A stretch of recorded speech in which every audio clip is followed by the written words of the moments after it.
Birmingham میں common wealth games کی افتتاحی تقریب سے ایک دن پہلے کوئنز بیٹن ریلی برمنگھم کے مختلف پارک سے ہوتی ہوئی ٹاؤن ہال پہنچی، جہاں شہریوں نے تالیوں کی گونج میں شاندار استقبال کیا۔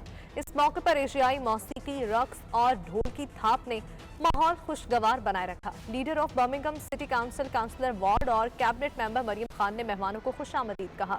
احوال جانیں گے عابد قاسمی کی رپورٹ میں۔ برمنگھم میں کامن ویلتھ گیم 2022 کا آغاز ہو گیا۔ کھیلوں کے مقابلے 8 اگست تک جاری رہیں گے۔ افتتاحی تقریب سے ایک دن پہلے کوئن بیٹن جو کامن ویلتھ کے مختلف ممالک سے ہوتی ہوئی لندن و دیگر شہروں کے بعد برمنگھم پہنچی، جہاں مختلف وارڈز کے پارکس میں ہر وارڈ کے کونسلر نے اس کا گرم جوشی سے استقبال کیا۔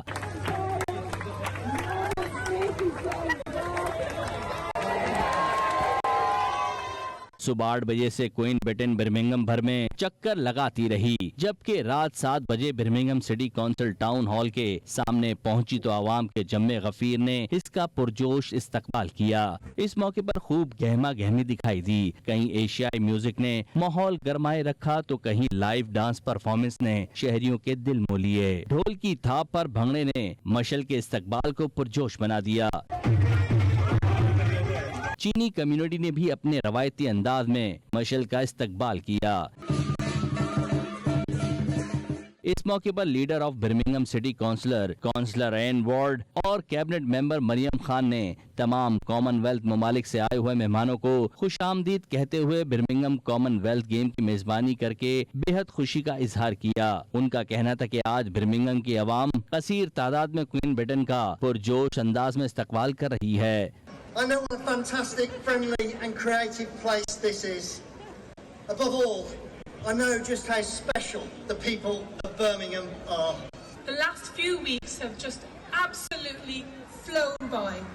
And here we are tonight on the eve of the Games with only one day to go. Tonight really is Birmingham's time to shine and celebrate the homecoming of the Queen's Baton. مقامی councillors اور دیگر شرکاء نے media سے گفتگو کے دوران کہا کہ عوامی جوش و جذبے کو دیکھ کر اندازہ ہوا ہے کہ ہمارے نوجوان گیمز میں بہت دلچسپی لے رہے ہیں۔ خوشی ہوئی ہے، اپنی کمیونٹی میں واپس آ گیا بیٹن، سو نائس دیکھ رہا ہے، ہمارا ایک ریپرزنٹیشن ہے، ہمارے کلچر کے لوگ آگے سیلیبریٹ کر رہے ہیں، فیملی ایک ساتھ ہو کر خوشی سے منا رہے ہیں، سو اچھا لگتا ہے، بچوں کے لیے ضروری ہے یہ سب دیکھنا، رول ماڈلز بنتے ہیں ان کے لیے۔ It's an absolute privilege to be part of the Commonwealth Games Queen's Baton Relay, to walk with the baton in my local area where I've grown up and made a lasting impact, and also to be around friends and family who I've helped and supported in order to showcase and celebrate the games that we have coming to our city. It's going to be a great 11 days that we have starting tomorrow. The celebrations have already started, as you can see here in Small Heath, and we really hope that the lasting legacy of sport is... We're very fortunate to have the Commonwealth Games in Birmingham. I'm delighted to see so many people enjoying in Small Heath Park. It's a great turnout, great event, and we can show the world the best of Birmingham. Queen's baton جو Small Heath Park میں آیا ہے، ماشاءاللہ موسم بھی بہت اچھا ہے، اور آپ دیکھ رہے ہیں کہ بڑی تعداد میں یہاں پر ہماری جو خاص کر کے مسلمان کمیونٹی ہے وہ یہاں پر اکٹھی ہوئی ہے ان کو ویلکم کرنے کے لیے۔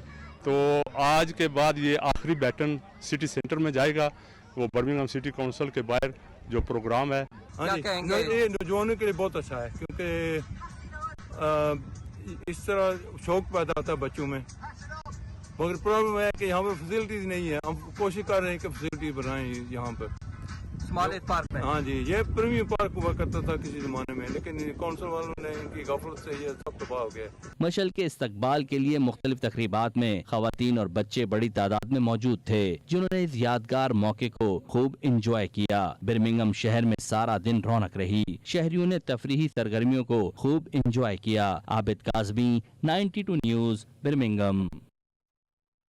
آئرلینڈ کے دارالحکومت ڈبلن میں آئرش پاکستانیز پروفیشنل ایسوسی ایشن نے عید ملن پارٹی کا انعقاد کیا، جس میں معروف ادبی شخصیت فخر الدین کیفی نے پاکستان سے خصوصی شرکت کی۔ اس موقع پر انہوں نے اپنی دلچسپ اور پرلطف ادبی گفتگو سے شرکاء کو خوب محظوظ کیا، کلام پیش کر کے خوب داد بھی وصول کی۔ فیصل مرزا کی رپورٹ میں جانیے۔ آئرلینڈ کے دار الحکومت ڈبلن میں اردو ادب کے مداحوں کی خواہش پر ایک بار پھر سے ڈاکٹر ہارون خان کی رہائشگاہ پر عید ملن پارٹی اور اردو ادبی محفل کا انعقاد کیا گیا، جس میں بڑی تعداد میں پاکستانیوں نے اپنی فیملیز کے ساتھ شرکت کی اور رات گئے تک محفل کے مہمان خصوصی فخر الدین کیفی کے کلام اور شاعری کا لطف اٹھاتے رہے۔ شیر سنیے گا۔ تیرے ظلم دی حالت تک شام نہ ہوئی، تیرے ظلم دی حالت تک شام نہ آئی، اسا رو رو اکھیاں جا چھڑیاں، جدوں جدیاں فکراں تو بے نیاز ہویا، جدیاں فکراں تو بے نیاز ہویا، اس وفا دیاں رسماں مکا چھڑیاں۔ عید ملن پارٹی پر پاکستانی سفارتخانے سے قائم مقام سفیر شاہد اقبال، آئرش پاکستانی پروفیشنل ایسوسی ایشن کی ٹیم، فیمز آئرلینڈ سے ڈاکٹر محمد طارق اور ان کی ٹیم، پروفیسر وسیم اختر اور ڈاکٹرز کی بڑی تعداد نے شرکت کی اور تقریب کا لطف اٹھایا۔ شرکا نے عشائیے میں پیش کیے جانے والے دیسی کھانوں اور خاص طور پر حلوہ پوری اور جلیبی کے مزے اڑائے۔ دوسری طرف نوجوان اور بچے اپنے ہم عمر بچوں کے ساتھ وقت گزارتے نظر آئے۔ ادبی محفل میں فخر الدین کیفی نے اپنی 4 کتابوں سے پسندیدہ اشعار اور کلام جو زیادہ تر طنز و مزاح اور اصلاح معاشرے پر مبنی تھا پیش کیا اور خوب داد وصول کی۔ او پھردا سی جدوں گلیاں چ خاک اڑاندا، تسی رسوائی دے ڈر تو بتیاں بجھا چھڑیاں۔ محفل میں مدعو کیے گئے دیگر مہمانوں نے بھی اس موقع پر اپنا کلام پیش کر کے سما باندھ دیا۔ خاص طور پر محفل میں موجود ڈاکٹر چیمہ کے نیند میں کہے گئے اشعار نے محفل کا مزہ ہی دوبالا کر دیا۔ جو بولا لوفر بنچی ادھی رات کو شام کو بیٹھا ہے، تو جامع لے یہ رات تو اتنی تتی کوئی نہیں، بلبل بولا کٹیا کیڑے تجھ کو جگتے سوج رہی ہیں، تیری تم پہ یو پی ایسے میرے گھر میں بتی کوئی نہیں۔ شرکا نے 92 نیوز سے بات چیت کرتے ہوئے اس خوبصورت عید ملن پارٹی اور اس کے ادبی رنگوں کو بے حد سراہا۔ آج کی محفل بہت جاندار تھی، بہت اچھی، IPPA نے اس کو کیا تھا اور سامعین بہت اچھے تھے۔ اتنے میں نے کافی مشاعرے اٹینڈ کیے ہیں لیکن ایسے سامعین مجھے کبھی نہیں ملے جنہوں نے پوری طرح سنا اور پوری طرح سے داد بھی دی۔ ادبی محفل بہت مزہ آیا، ہم سب نے بہت انجوائے کیا کیونکہ یہ ایسی محفلیں بہت کم ہوتی ہیں جس میں اردو ادب، شعر و شاعری اور مزاحی کا سارا مزاح والے لوگ تھے، لیکن یہ چیز بار بار ہونی چاہیے تاکہ آئرلینڈ کی کمیونٹی ہم ایز اے فیملی انجوائے کریں۔ میں سب لوگوں کا شکریہ ادا کرتا ہوں جو بھی آپ آج آئپا کی ادبی محفل میں آئے۔ میں کیفی صاحب کا بہت زیادہ اس طرح شکر گزار ہیں کہ وہ آئے ہیں آل تھرو دا وے پاکستان اور یہاں آ کے انہوں نے اپنا ادبی محفل سجائی ہے اور ہمارے لیے ایک مزاح کا پورا ایک محفل انٹرٹین کیا جو کہ بہت کم دیکھنے کو ملتا ہے۔ آئپا جو کہ آئرش پاکستانی پروفیشنل ایسوسی ایشن ہے، ان کے ایک ایونٹ میں آئے ہیں۔ انہوں نے 2 چیزوں کو کمبائن کیا ہے، ایک تو عید ملن پارٹی کے حوالے سے تمام یہاں پاکستانی جو فیملیز ہیں ان کو اکٹھا کیا ہے اور it is being followed by ادبی ایک محفل ہے جو کہ ایک شاعر ہیں پاکستانی فخر الدین کیفی جی، ان کے ساتھ انہوں نے ایک شام کا منعقد کی ہے جس میں ان کی شاعری اور ان کی بکس میں سے کچھ پڑھ کے لوگوں کو سنایا جا رہا ہے جو کہ ایک بہت اچھی ایکٹیویٹی ہے۔ اتنا زبردست ایونٹ انہوں نے یہاں پہ آرگنائز کیا ہے، میں اپنی طرف سے اور فیمز financial assistant for medical student کی طرف سے ڈاکٹر ہارون، آئپا اور تمام ٹیم کو کنگریچولیٹ کرتا ہوں۔ لینڈ کے اندر ادبی محفل کروانا، ہمارے کلچر کو زندہ رکھنا، یہ انتہائی خوشی کی بات ہے اور یہ آئپا سے بہتر اور کوئی نہیں کر سکتا۔ میں شکر گزار ہوں ہارون صاحب کا جنہوں نے اپنے گھر کے اندر یہ محفل رکھی اور 100 سے زیادہ لوگوں نے شرکت کی ہے جو اس کے آئپا کے ممبر ہیں۔ تقریب ہے ادبی اور ہمارے یہاں پہ ایک شاعر موجود ہیں جو کہ صاحب کتاب ہیں، صاحب دیوان ہیں، جو اپنے اشعار اور اپنی جو نثر ہے ہمیں سنا رہے ہیں۔ آئرلینڈ میں ایسی تقریبات کی ضرورت بہت زیادہ ہے تاکہ ہم اپنی نئی جنریشن کو بتا سکیں اپنے ادب کے حوالے سے۔ دیار غیر اور خاص طور پر آئرلینڈ میں جہاں پاکستانی فیملیز کی تعداد میں اضافہ دیکھنے کو نظر آ رہا ہے، ایسے پروگرامز نہایت ضروری ہیں تاکہ ایک طرف بڑی عمر کے لوگوں کو پاکستان جیسا ماحول مہیا کیا جا سکے اور دوسری طرف نئی نسل کو اپنے اصل کلچر اور تہذیب سے روشناس کرایا جا سکے۔ Faisal Mirza, 92 News, Dublin. Bradford کے بازار میں شاپنگ کرتے ہوئے اگر آپ کا دل پاکستان کا قومی مشروب گنے کا رس پینے کو کرے تو پریشان نہیں ہونا، اپنے دیس کا یہ سوادی مشروب بریڈ فورڈ میں بھی آپ کو مل جائے گا۔ بس آپ کو سپر مارکیٹ تک جانا ہوگا جہاں ایک پاکستانی نے ولایتی گرمی کا دیسی توڑ کرنے کے لیے گنے کے مشروب کا سٹال لگا رکھا ہے۔ گنے کا رس بیچنے والے اس پاکستانی سے نمائندہ 92 نیوز بریڈ فورڈ وقار بابر مغل نے خصوصی گپ شپ کی ہے، آپ کو دکھائیں گے۔ جی بالکل، اس وقت ہم موجود ہیں بریڈ فورڈ کی ایک سپر مارکیٹ میں، جہاں پہ ایک پاکستانی سوغات گنے کا رس یہاں ہمیں نظر آیا، اور ان بھائی صاحب سے ہم جانتے ہیں کہ یہ آئیڈیا پاکستان کی سوغات گنے کا رس یہاں پہ ان کے ذہن میں کیسے آیا. جی بھائی صاحب. جی بھائی، میں سعودیہ گیا تھا تو وہاں پہ دیکھا تھا، وہیں سے یہ آئیڈیا آیا کہ انگلینڈ میں نہیں ہوتا ہے تو ادھر بھی شروع کرا جائے، تو اس کے بعد سے ادھر شروع کیا ہے. 2 سال ہو گئے ماشاءاللہ کرتے ہوئے. تو کیا سمجھتے ہیں کہ آپ پہلے بندے ہیں جنہوں نے ادھر انگلینڈ کے اندر شروع کیا، اس سے اور بھی لوگ کر رہے ہیں یہاں کے؟ ابھی یارک شائر میں تو کوئی نہیں کر رہا جہاں تک مجھے پتا ہے. یارک شائر میں، ویسٹ یارک شائر میں، بریڈ فورڈ میں ہم ہی ہیں، اور ہم ہی کر رہے ہیں 2-3 جگہ ڈفرینٹ جگہ پہ. تو آپ نے جیسے بتایا 2 سال ہو گئے آپ کو یہ کرتے ہوئے؟ جی تقریباً 2 سال ہو گئے. گاہک جو ہے وہ کس طرح سے، مطلب کیسا فیل کر رہا ہے کہ گنے کا جو ذائقہ ہے وہ بھی ویسا ہی ہے، یا مطلب کس طرح سے گاہک جو ہے آپ کو اپریشیٹ کر رہا ہے؟ آلموسٹ ویسے ہی ہے، اور جو بھی آتا ہے ماشاءاللہ اپریشیٹ کرتا ہے، اور ماشاءاللہ ویکنڈ پہ ہمارا کافی بزی رہتا ہے کام، اور ٹیسٹ وغیرہ جو ہے تقریباً ویسے ہی ہے الحمدللہ. اس کے علاوہ بھی آپ نے بریڈ فورڈ میں کہیں اور بھی سٹال لگا رکھا ہے یا صرف یہی ایک سٹال؟ مارکیٹس وغیرہ میں لگاتے ہیں، میرا سٹاف ہے وہ جاتا ہے، اور ڈکورتھ لین پہ وہاں لگاتے ہیں، بریڈ فورڈ بازار میں بھی لگاتے ہیں.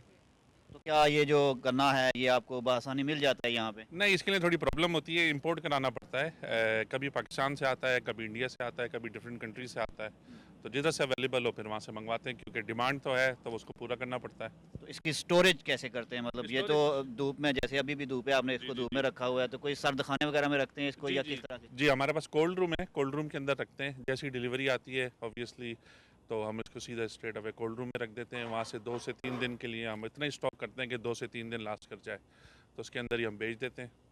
تو گاہک کا کیا فیڈ بیک ہے آپ کے والے سے؟ الحمدللہ ابھی جو کسٹمر آئے آپ ان سے پوچھیے گا، بالکل سب پسند کرتے ہیں. سب آبویسلی یہ پاکستان کی سوغات ہے تو کافی پاپولر چیز ہے الحمدللہ. جی بالکل، یہ پاکستان کی سوغات ہے اور کافی پاپولر ہے، یہ ہے ان کا کہنا. اور اسی طرح کے لوگ ہیں جو اپنے پاکستان کے ساتھ جو محبت بھی کرتے ہیں، اور پاکستان کی جو سوغاتیں ہیں وہ دنیا کے مختلف کنٹریز میں ان کو انٹروڈیوس بھی کرواتے ہیں. جی. برطانیہ میں فیملی لڑائی جھگڑوں کے بعد عدالتوں میں طلاق کے 20% مقدمات غلط بنیادوں پر دائر کیے جاتے ہیں. انگلینڈ اور ویلز کی فیملی عدالتوں کے سربراہ جج کا کہنا ہے کہ شریک حیات ایک دوسرے کے خلاف مقدمے میں انتہائی اشتعال الزام عائد کرتے ہیں. ایک حاضر سروس جج کی جانب سے دیے گئے یہ ریمارکس بہت سی فیملیز کے لیے قابل توجہ ہیں. بیل چیف یو کے غلام حسین روان کی رپورٹ میں دیکھیے. انگلینڈ اور ویلز کی فیملی عدالتوں کے سربراہ جج کا کہنا ہے کہ شریک حیات ایک دوسرے کے خلاف مقدمے میں انتہائی اشتعال الزام لگاتے ہیں. طلاق کے ہزاروں مقدمات کی سماعت انتہائی احتیاط سے کی جاتی ہے کیونکہ اس میں بڑوں کے علاوہ بچوں کا مستقبل بھی وابستہ ہوتا ہے. لیکن اس کے باوجود عدالتوں میں دائر کیے گئے بہت سے مقدمات میں جوڑے اسے باہمی تعلقات کا مسئلہ تصور کرنے کی بجائے صرف قانونی مسئلہ تصور کرتے ہیں. ان کا مزید کہنا تھا کہ قانون میں تنازعات حل کرنے کے لیے گنجائش موجود ہے. یہ قانونی مسئلہ نہیں ہے بلکہ باہمی تعلقات کا مسئلہ ہے. عدالتوں میں لائے جانے والے 20% مقدمات میں بچے بھی شامل ہوتے ہیں. ججز کا کہنا تھا کہ ان جوڑوں کو پہلے اس مسئلے کا خود ہی حل کرنے کی کوشش کرنی چاہیے. مقدمات کے دوران فریقین کی جانب سے جارحانہ زبان کے استعمال سے معاملات اور زیادہ بگڑ جاتے ہیں. اسے تبدیل کرنے کی ضرورت ہے. ان کا کہنا تھا کہ ریسرچ سے ظاہر ہوتا ہے کہ اگر آپ ایک ایسے بچے کے والدین ہیں جن کا ایک دوسرے کے ساتھ تنازع ہے تو انہیں عدالت میں آنا چاہیے یا نہیں، اس سوچ میں وقت ضائع کرنا درست نہیں ہے. والدین کو سوچنا چاہیے کہ کیا فیملی میں بگاڑ سے بچوں کو نقصان پہنچے گا، اور اس بات کے ثبوت موجود ہیں کہ اس سے بچوں کو نقصان پہنچتا ہے. 2020 میں ایک رپورٹ میں بتایا گیا تھا کہ فیملی جسٹس سسٹم کو بحران درپیش ہے کیونکہ بہت سے والدین کی جانب سے دائر کی جانے والی درخواستیں ناقابل تصفیہ اور دشوار ہوتی ہیں. قومی شماریات دفتر کے تازہ ترین اعداد و شمار کے مطابق 2020 میں انگلینڈ اور ویلز میں طلاق کے 1,03,000 سے زیادہ مقدمات زیر التوا تھے. غلام حسین اوان، 92 نیوز، UK. سعودی عرب میں جموں و کشمیر اوورسیز فورم کے وائس چیئرمین محمد اصغر قریشی کے اعزاز میں عشائیہ دیا گیا، جس میں سفارت خانہ پاکستان کے افسران سمیت کمیونٹی ممبران نے بھرپور شرکت کی. اس موقع پر فورم کے چیئرمین کا کہنا تھا پاکستان تحریک انصاف کی حکومت آزاد کشمیر میں بھرپور کام کر رہی ہے. نمائندہ 92 نیوز عمیر علی کی رپورٹ دیکھیے. سعودی دارالحکومت ریاض میں نامور کاروباری شخصیت چودھری بشیر احمد کی جانب سے عشائیہ دیا گیا، جس میں جموں کشمیر اوورسیز فورم کے وائس چیئرمین محمد اصغر قریشی نے خصوصی شرکت کی. پاکستانی کمیونٹی کی نمایاں سیاسی اور سماجی شخصیات بھی تقریب میں شریک ہوئیں. عشائیہ سے خطاب کرتے ہوئے جموں کشمیر اوورسیز فورم کے وائس چیئرمین محمد اصغر قریشی کا کہنا تھا کہ آزاد کشمیر میں پاکستان تحریک انصاف کی حکومت لوگوں کی بہتری کے لیے دن رات کام کر رہی ہے. اس کے علاوہ پوری دنیا میں مقیم آزاد کشمیر کے باسیوں کے دیرینہ مسائل کو